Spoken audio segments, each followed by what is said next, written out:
En droit français, il existe le dualisme juridictionnel, cela signifie qu'il y a deux ordres de juridiction, l'ordre judiciaire et l'ordre administratif. Concrètement, assez schématiquement, le juge administratif, en fait, il va contrôler et parfois sanctionner l'administration lorsqu'elle aurait mal agi.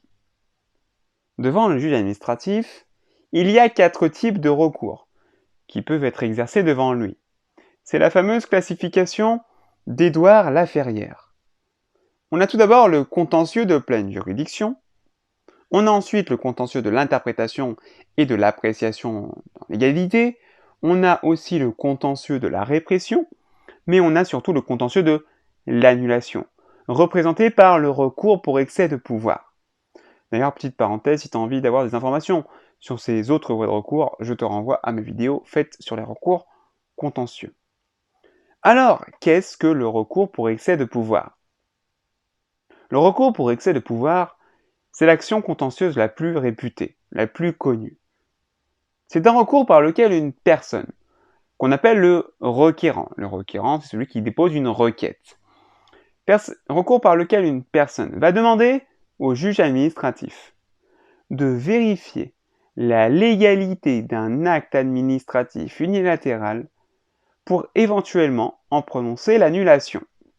En fait, ce qu'il faut bien comprendre, c'est que le recours pour excès de pouvoir, le REP, c'est un procès que l'on fait à un acte administratif. On l'oppose ainsi au recours de plein contentieux qui est, lui, un recours fait à l'administration, par exemple, pour obtenir une indemnisation. Alors, revenons-en au REP. Par exemple, un arrêté municipal est adopté. Or, cet arrêté m'est fortement défavorable et je le considère même illégal. Je vais donc pouvoir, dans le cadre du recours pour excès de pouvoir, je vais donc pouvoir contester la légalité de cet arrêté avec le REP. En l'espèce, ici, l'acte qui est contesté, c'est bien un acte administratif unilatéral, en l'occurrence un arrêté qui a été adopté par le maire.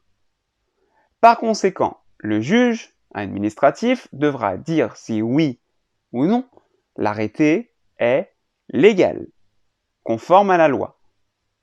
La procédure pour excès de pouvoir n'a jamais en réalité été expressément prévue par un texte et pour autant, cette procédure a été progressivement élaborée par le Conseil d'État et qui, même en 1950, a décidé d'en faire un principe général du droit dans le célèbre arrêt Dame Lamotte.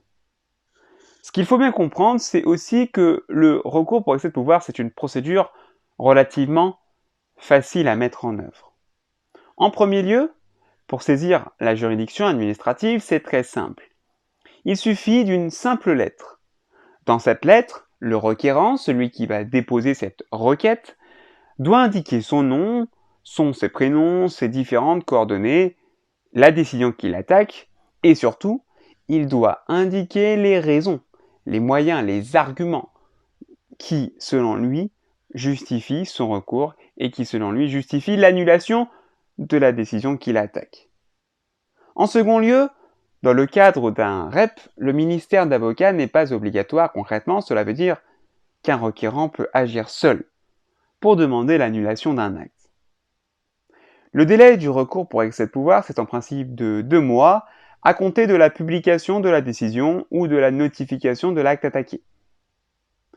Pour agir en REP, le requérant doit réunir des conditions sur la capacité et doit être muni d'un intérêt à agir. Enfin, il faut préciser que dans le cas de ce recours, le requérant peut invoquer 2 grands types de moyens, 2 grands types d'arguments. D'un côté, les moyens de l'égalité externe, en fait, ce sont tous les vices, les défauts qui affectent l'acte par rapport aux formalités, aux procédures qui sont imposées par la loi au niveau externe. Donc c'est par exemple tout ce qui concerne les questions d'incompétence, les questions de vices de forme, les questions de vices de procédure, etc. Les moyens de l'égalité interne, eux, concernent davantage le contenu de l'acte en lui-même, le fond de l'acte en lui-même. Cela concerne principalement, entre autres, les cas d'erreur de droit, d'erreur de fait, le détournement de pouvoir ou encore l'erreur de qualification juridique des faits.